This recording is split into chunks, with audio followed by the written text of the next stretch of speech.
राधा स्वामी दयाल की दया, राधा स्वामी सहाय, प्रेम पत्र राज स्वामी, पहला भाग, वचन पहला, शरण की महिमा। राज स्वामी दयाल को कुल मालिक और सर्व समर्थ और कुल दयाल और सर्व प्रेरक समझकर उनके चरणों की शरण इस तौर पर लेवे कि जो काम करे उसका फल मौज पर रखे, जैसी मौज हो उसमें राजी हो, और जिस कदर बन सके भजन सुमरन और ध्यान और पोथी का पाठ और सेवा और सत्संग करता रहे और भरोसा दृढ़ करके दया का रखे। इतने में कुल जीवों का जो इस तौर पर बर्ताव करें गुजारा मुमकिन है। जो करतूत करें अगर उसका फल मौज पर छोड़ दें तो बंधन नहीं होगा, कर्म करता हुआ नियकर्म हो जाएगा। और अंतर में अभ्यास करके जब ऐसी शरण दृढ़ करी है तो दया का आसरा लेकर जो कुछ पिछले और संचित कर्म हैं आहिस्ता आहिस्ता करते जाएंगे, और मौज के आश्रय पर जो कर्म करेगा तो क्रियावान कर्म नहीं लगेंगे और प्रारब्ध कर्मों का भी जोर बहुत कम हो जाएगा। इस तरह पर सहज गुजारा और उद्धार मुमकिन है। इस रीत से तीनों किस्मों के कर्म अपने जीते जी करते हुए देख सकता है और राज स्वामी दयाल के चरणों का निशाना बांधकर और इरादा ऐसा पक्का कि वहीं पहुंचकर ठहरूं और कहीं न ठहरूं करके अभ्यास करे और दिन दिन चरणों में प्रीत प्रतीत बढ़ावे और संसार की तरफ से चित्त को जरूरत के माफिक तवज्जो रखकर हटाता जावे तो एक या दो जन्म में धुर मुकाम पर पहुंचना मुमकिन है, और जो कुछ कसर रही तो 3 जन्म में। मगर जो जन्म इसको इसके बाद मिलेगा वह हाल के जन्म से बेहतर होगा, यानी कमाई ज़्यादा बनेगी और दुनिया का आराम भी ज़्यादा मिलेगा और सतगुरु से ज़रूर मिलेगा।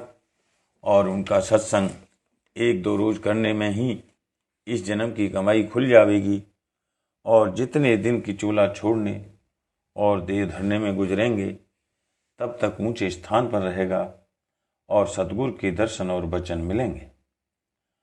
और फिर दूसरे जन्म में भी दर्शन सतगुरु के मिलेंगे और सत्संग भी मिलेगा, और जिस कदर के कमाई पहले जन्म में कर चुका है उसके आगे से कमाई करना शुरू करेगा। इस तरह पर जन्म धरने में किसी तरह का हर्ज और नुकसान नहीं है, बल्कि खुशी की बात है कि काम पूरा होवे और धुर मुकाम पर वासा पावे।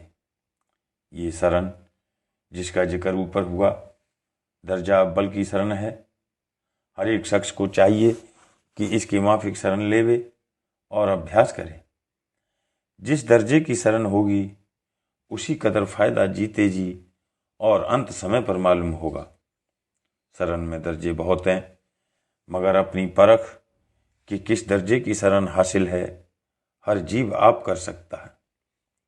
यानी जिस कदर मौज पर राजी हो और जिस कदर दया का भरोसा करके अभ्यास में लगे उसको मालूम करके परख हो सकती है।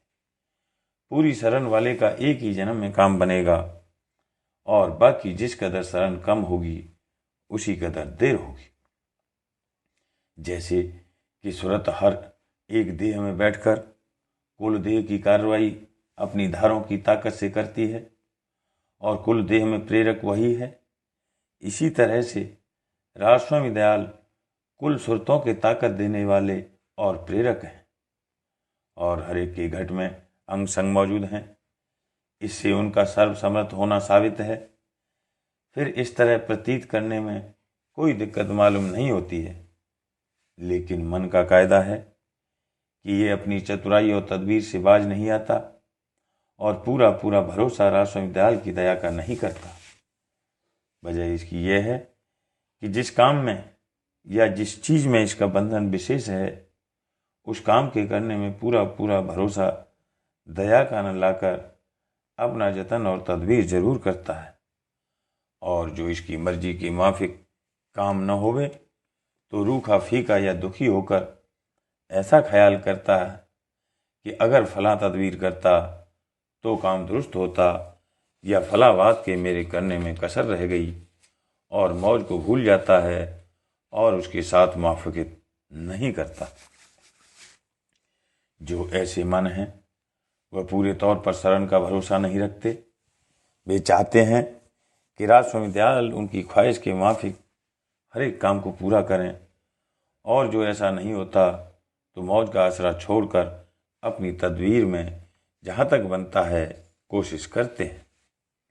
ऐसी शरण कसर वाली है, मगर जो इरादा पूरी शरण का लेने का सच्चा और पक्का है और मेहनत और अभ्यास करता रहेगा तो एक दिन पूरी शरण हासिल हो जाएगी। ऐसी शरण दृढ़ करने के वास्ते किसी कदर बैराग संसार के पदार्थ और भोगों से जरूर है। ज़रूरत के माफिक चाह उठानी चाहिए और फिजूल और बेजरूरत चाह जिस कदर हो सके रोकनी और हटानी चाहिए। और मालूम होवे कि जतन करना मना नहीं है, पर मौज की आसरी करना चाहिए। हाल में कर्मों के फल की प्राप्ति में पिछले कर्मों का भी असर संग रहता है। जो पिछले कर्म दुरुस्त हैं तो हाल की करतूत दुरुस्त पड़ेगी, नहीं तो उसके फल के मिलने में कमी और बेसी जरूर होगी। हरचंद के राजस्वामी दयाल हर वक्त मददगार हैं, लेकिन हर काम जीव की मर्जी के माफिक नहीं हो सकता। और जो पिछले कर्म नाकिस यानी दुखदाई हैं तो उनका फल भी जरूर थोड़ा या बहुत भोगना पड़ेगा। इसमें घबराना नहीं चाहिए। जब तक कि संसार की आशा है तब तक कर्मों का असर रहा आवेगा। जब संसार से निराश हो जाएगा तो कर्म का बंधन नहीं रहेगा। सवाल: जो सिर्फ परमात्मा की चाह रखता है और संसार की कोई आस नहीं है तो उसको भी पिछले कर्मों का भोग भोगना होगा या क्या? जवाब: जिसने सच्ची और पूरी शरण ली है और संसार से सच्चा निराश हो गया है, उसको जो कुछ आराम या तकलीफ आवे वह राजस्वामी दयाल की मौत से होगी और उसमें उसका परमार्थी फायदा यानी सफाई मन और सूरत की और चढ़ाई ऊंचे देश की तरफ मंजूर होगी। सवाल: जब कोई शरण में आ गया तो क्या फिर भी काल के साथ डोरी लगी रहेगी? जवाब: जिसने सच्ची और पूरी शरण ली है तो डोरी काल के साथ नहीं रहेगी, मगर कर्जा जो पिछले कर्मों का है जरूर दिलवाया जाएगा, लेकिन मुलामियत के साथ यानी मन भर का शेर भर। और ऐसा जीव आइंदा को यानी हाल के जन्म में काल से व्यवहार नहीं बढ़ावेगा। और काल के साथ व्यवहार से ये मतलब है कि संसार के भोगों की आशा मन में रखकर उनकी प्राप्ति के लिए जतन करना और मौज का आसरा छोड़ देना। राधास।